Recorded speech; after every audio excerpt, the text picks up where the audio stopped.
The English language has two sayings that involve elephants. The elephant in the room, which generally means a very large, unacknowledged issue or presence in a space that is causing discomfort to all in that space, but is being accommodated. And white elephants, which also describes the presence of an unwanted and mostly unuseful item inhabiting a space that is being kept there, who knows why, but often for sentimental reasons or because you're just too embarrassed to say, hey, let's get rid of that white elephant. Perhaps we could merge them and say that in all honesty, everyone is just too polite to say, hey, there's a great white elephant in the room, let's chuck it. Or at least politely ask it to leave. Or maybe show it the way to the nearest elephant-sized door. Which I think is all rather unfair to elephants in general, who are mostly rather lovely creatures, but just super inconvenient to have around, taking up all the space in your lounge, or boardroom, or university. The problem with these great white elephants and the enormous doors we seem to keep finding to walk through is that a lot of energy has been spent trying to make the room bigger.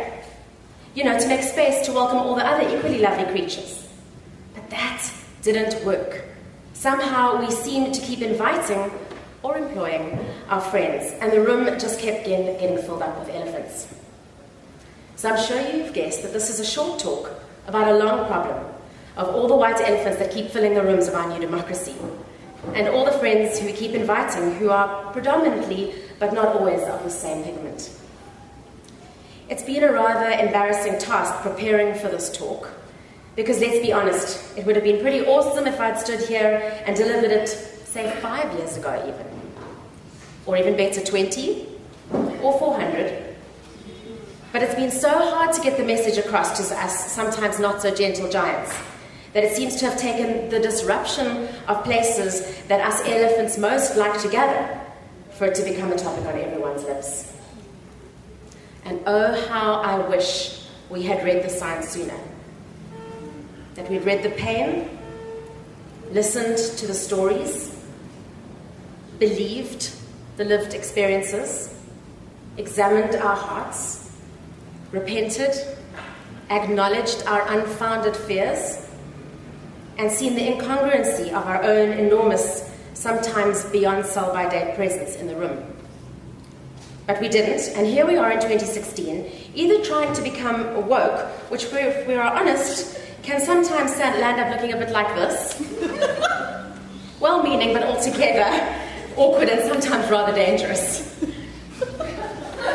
Or turning into great white ostriches, burying our heads in the sand, or even worse, multi-limbed octopuses, sometimes morphing into different shapes but fundamentally staying the same, and sometimes squirting blinding ink into the world around us when we threaten it.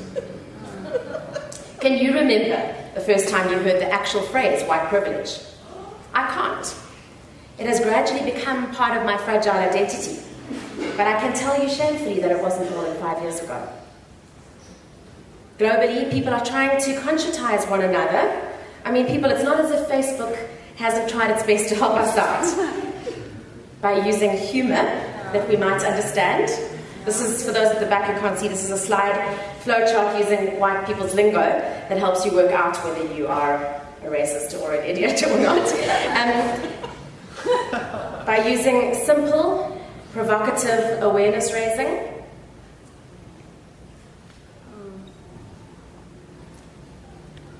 By showing us the many ways it plays out. I mean, we've grown up seeing that even God was made in our image, right? Or just by plain unveiling the truth with drone images of our suburbs, like this one of Hart Bay, to show it like it is, as if driving on the roads of our city shouldn't have opened our eyes to that 5, 20, or 400 years ago. I looked up the word privilege in the most reliable of places, the Wikipedia Online Dictionary, and this is what it said. Privilege, a noun, a special right, advantage, or immunity granted or available only to a particular person or group. Other words for it: an advantage, benefit, prerogative, entitlement, birthright. And the example that the Wiki dictionary used was, education is a right and not a privilege. So let's just look at that last example for a moment. Living as we are in the days of the contested spaces of education and the fight for the right to education, and the desire to keep the status quo, to keep the elephant-shaped doors and tiny rooms of learning open without systemic change actually happening. But as we know, contrary to this example given by the Wiki Dictionary, currently education is a privilege, a special right, an advantage in our country. And I wonder if that's not what brought many of you here tonight. I don't know every one of you, and I don't know each of your stories. You may not yet have had access to your right to education. You may have built a door and then watched a whole lot of elephants walk through it. You may, regardless of the colour of your skin, have had access to an education, but that is still considered an advantage given to the privileged few of our country, and you feel indebted to so many people. And it's a country that we know is filled with millions of deeply intelligent people that would each in their own right be a world changer if given the opportunity to grow and learn in a decolonized environment that valued each person's inherent knowledge system, wisdom, and contribution to nation building.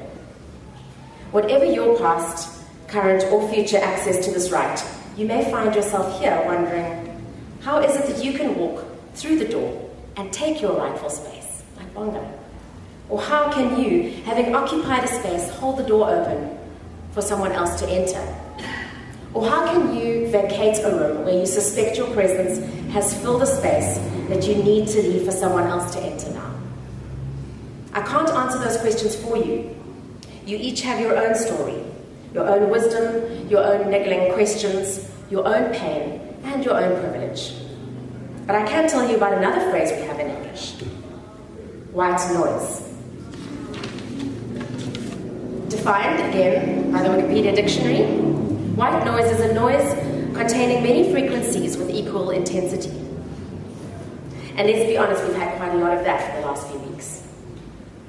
And so in an attempt to acknowledge, to confess, and even, dare I say, repent of the fact that I have been many times in the last 5, 20, and by ancestral association 400 years, a great white hypocrite, taking up far too much space in far too many rooms.